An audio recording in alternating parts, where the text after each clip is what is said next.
My name is Miranda. I'm a chiropractic assistant life coach, and I host live trainings in our community training portal. Today, we had a CA chiropractic assistant training specifically on financials. Right now, when recording this, it's December, and we did end of the year financials. We did role play on renewals, ROFs, and I have 5 key takeaways from our live webinar today. So, first, body language. It's so important that when there's a CA that's either in a report room or at the front desk and is reviewing financials, that we pay attention not just to what a patient is saying, but how their body language is.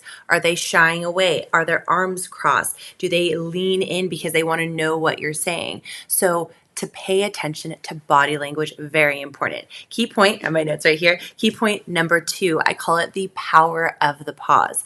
So often, CAs and DCs, when we're reviewing financials with a patient, we tend to speed up a little bit. We say the numbers fast. We go over it. Is that what you like to do? But it's okay to take a breath, go over the numbers slowly, focus on the savings. Really emphasize that if you're an office that does a discount of any sort, or even what the patient will be preventing with starting care with you, that's what you want to focus on. So it's okay to pause. If a patient asks you a question and you're not sure the answer for a patient, you give a patient their care plan, they say, can I do this in multiple payments? And it's something you don't do. Don't answer quickly. Sit back, pause, let it sink in. Plus, then a patient knows that you're actually thinking about what they are saying. How many times, even when we ask, how are you? Which you shouldn't be asking at the front. If you are, we also need to talk. But the patient often won't even think. They just answer, I'm fine or great. But when you pause and you see somebody go, you know what? I'm doing awesome today. You know they actually thought about what you were asking. So do the same when you're answering patients' questions.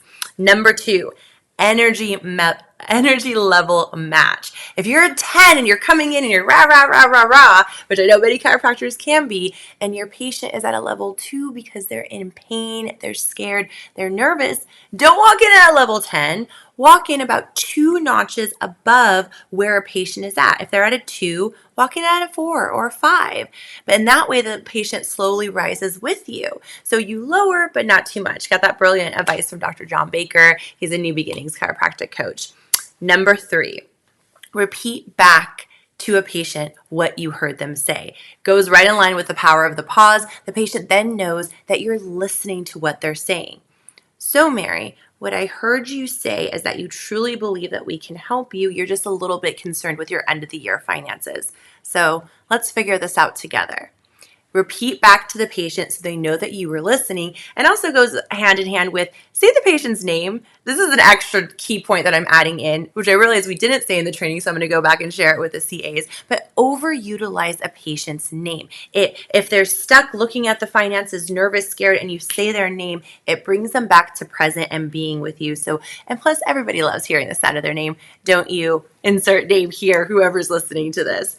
And lastly, the last 5 key point that, or 5th key point, I will say this gets missed so often, is to reaffirm after the patient has either committed to paying or has paid.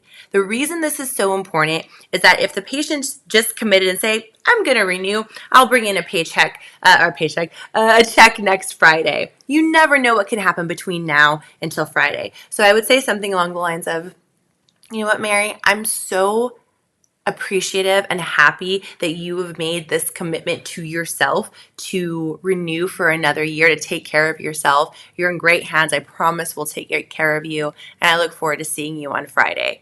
Isn't that so much nicer? And if for whatever reason Mary had doubts when she left about bringing in a check to you, that just reconfirms to her that she's in the right place. Same thing if a patient, pays in your office, say, I'm really glad that you're here. We're going to take great care of you. Thank you for commitment to your health, to yourself, and we look forward to seeing what else is possible for you in this year. Let's get you adjusted now, Mary, on bench 5, and congratulate them for their investment that they have made in themselves.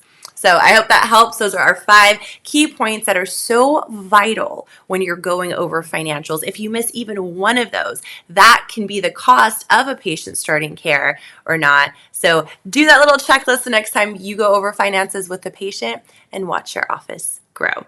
My name's Miranda. Again, feel free to reach out to me if you're not currently coaching with us. You can join our live community trainings. We do them twice a month. I do one-on-one coaching. My personal cell is area code 408-893-3005. I'm here to help watch your office grow and get as many patients under corrective care and maintenance care as possible. Here we grow.